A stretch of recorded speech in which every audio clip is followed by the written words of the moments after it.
So unfortunately, Justin Sun couldn't make it with us today, so we can't dive into all the juicy details on the Tron white paper and how they switched off Ethereum to their own mainnet recently. But that allows us to focus on creators. So yeah, my first question to you, Peter, is in my experience, talking to a lot of creators, the thing they're looking for is just how are they going to get paid for their work. And traditionally, the system has been really broken with like advertising sort of not properly compensating them, as well as very difficult to navigate things like music licensing.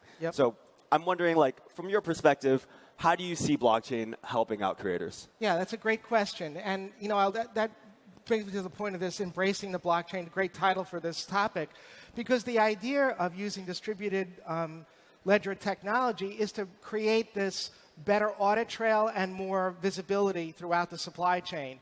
And one of the things we're trying to do is to kind of flatten that supply chain so creatives who can register their work can actually be compensated and the funds appropriated to them correctly. Right now, there's too much obfuscation. There's a lot of single siloed. All the data is really concatenated into separate silos. And what we want to do is distribute that out.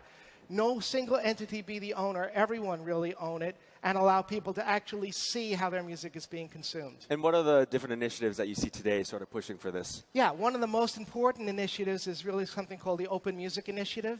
That was founded by MIT and Berklee School of Music. IBM is one of the founding members as well as another great organization, Dot Blockchain, founded by Benji Rogers.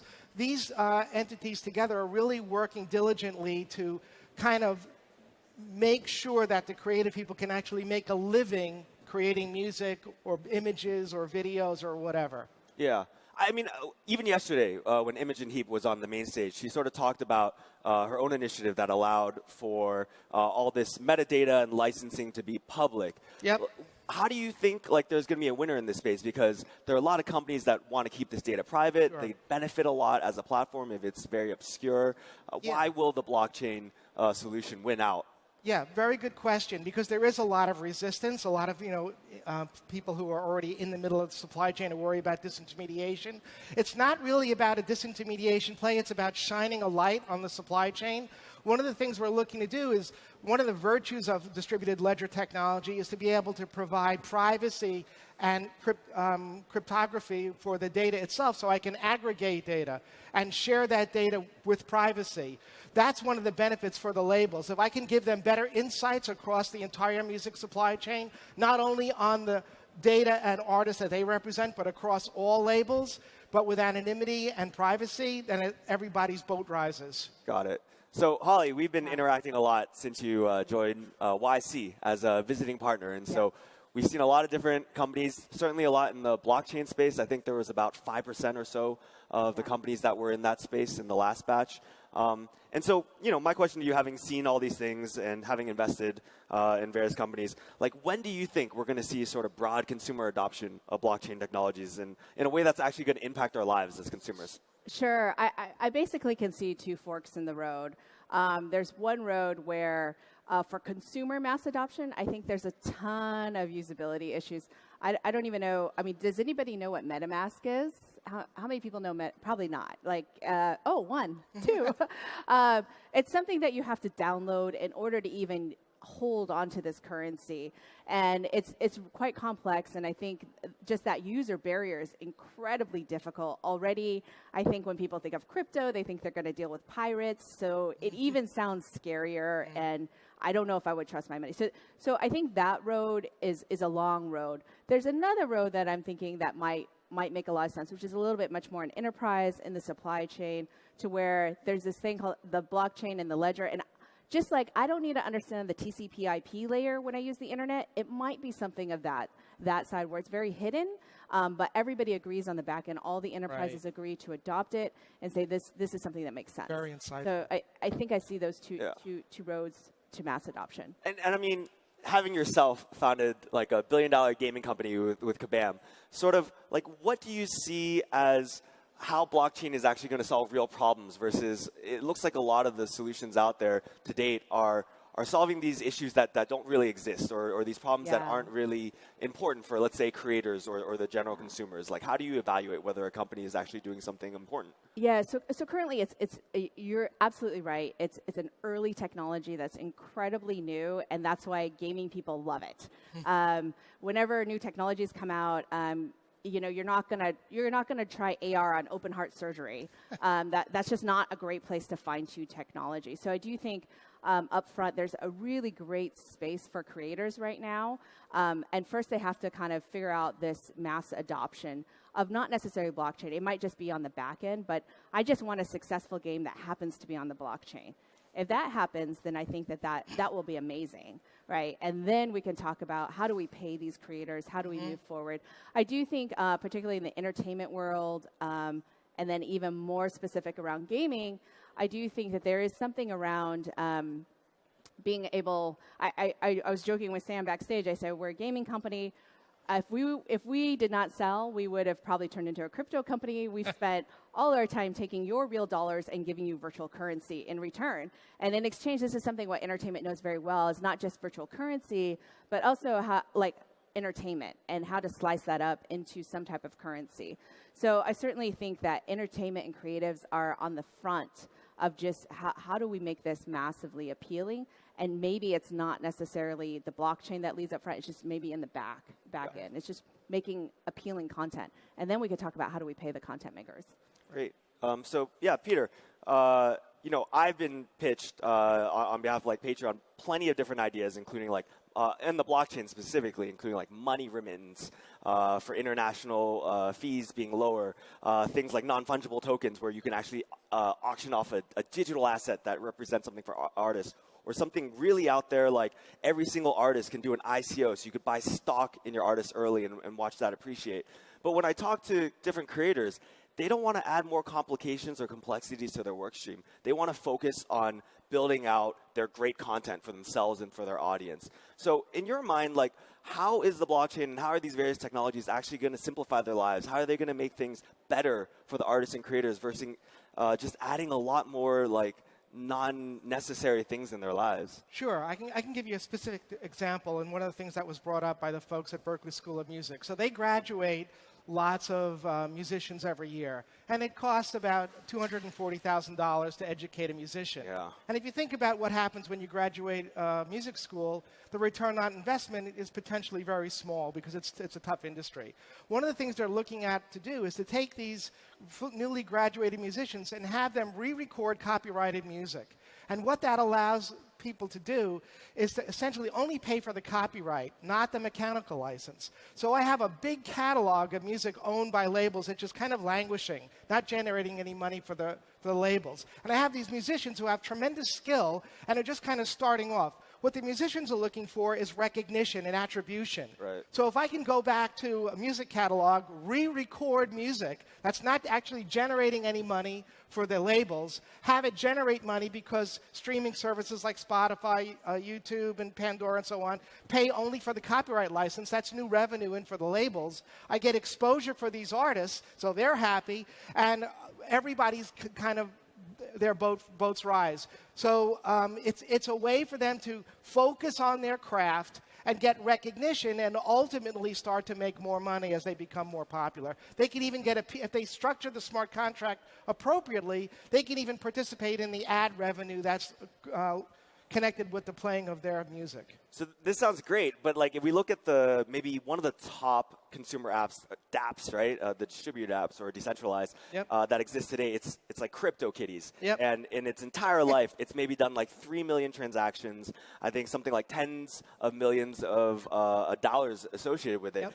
And creatives are a much larger market in industry. So in order to get to that scale, what's missing right now? Why don't we see that sort of volume happening if these solutions are so great? Yeah, a great question. And the idea is it's not only a blockchain-only solution, but it's essentially about putting a buffer in front of the blockchain, a clearinghouse. It's nothing different than with what happens today with standard credit card transaction processing. I have a clearinghouse that takes massive volume and velocity of transactions, aggregates, does pre-processing on them, and then posts them to the ledger. What we're proposing is a similar architecture, but instead of posting to a proprietary ledger owned by a single entity, we want to use distributed ledger technology, which is not owned by any single entity. So I can have a better audit trail and higher visibility. Yeah.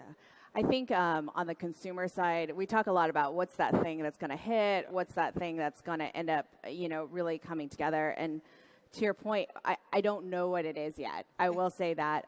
But it would be really great to, once you decentralize everything, you yourself can own it, right? So it would be great if I could own my data. Yep. Because when I put my data onto Facebook, Facebook has collected so much data about us. And now, unfortunately, they're a little bit in hot water because of that. Yep. Because I don't really know what they're doing. So there's a company that we're working with actually called Data Wallet. And that's really on the advertising side. And their philosophy is very similar. It's like there's a concern about privacy and data ownership, and it's becoming more and more prevalent. The idea is to essentially allow the consumers to own and control their data. So I can determine who I'm going to give access to my data, what I'm going to allow to be shared, and how I need to be compensated. And it's essentially a tokenized system. Yeah. So it allows them to essentially use this application, Data Wallet, to extract data that they put into social media, put it into their data wallet, and then this company, Data Wallet, aggregates it and allows people to buy that data based on the attributes of the smart contract. So I think if we can make that available without surfacing like what a wallet is to the user, without having to surface on like, hey, don't even tell them it's on the blockchain. Yeah. With the beauty of Coinbase is like, all of a sudden, like, I have some coins now, and I never had to create I didn't even know I had a private key till I was done. Seed phrase, there's so many terminology, and if you could obfuscate this goes back to all the usability that needs to go in there in terms of the user experience. It should never, ever be technology leading first. It should always be the experience and what is it that they want. But ultimately, I think that vision makes so much sense that, okay, I can own it in this one central place. But don't make me deal with any of all of that. Okay, now you have to create a wallet, and then you have to do all of these things, and it's very confusing. Would you say that, I'm curious, like, just looking at these companies that come through Y Combinator, like, how excited are the companies and the founders in trying to do something on the blockchain right now? And do you see this application that's trying to simplify and bring this to mass adoption happening? Oh yeah, so we see a ton of these. The ones that tend to be getting the most traction, so YC really focuses on make something that people want. So the ones that do tend to get the most traction are the financial apps right now, mainly because they're dealing, like, there's one called Coin Tracker that are tracking all your coins so that you could pay taxes on it very easily, and people love that. Those are the ones that are catching steam. I think that there's just several layers of foundation that need to be built for us to get to some of these data. We do have some that do data privacy. We do have some like verification on the blockchain. There are a couple, but it is that adoption. And I'm thinking less is more. Just don't tell people it's on the blockchain. Yeah, well, I've seen some cool stuff too, like OpenSea or whatever. Yeah, don't you ever hear it's like, this sounds really great until they say on the blockchain. And you're like, not so good.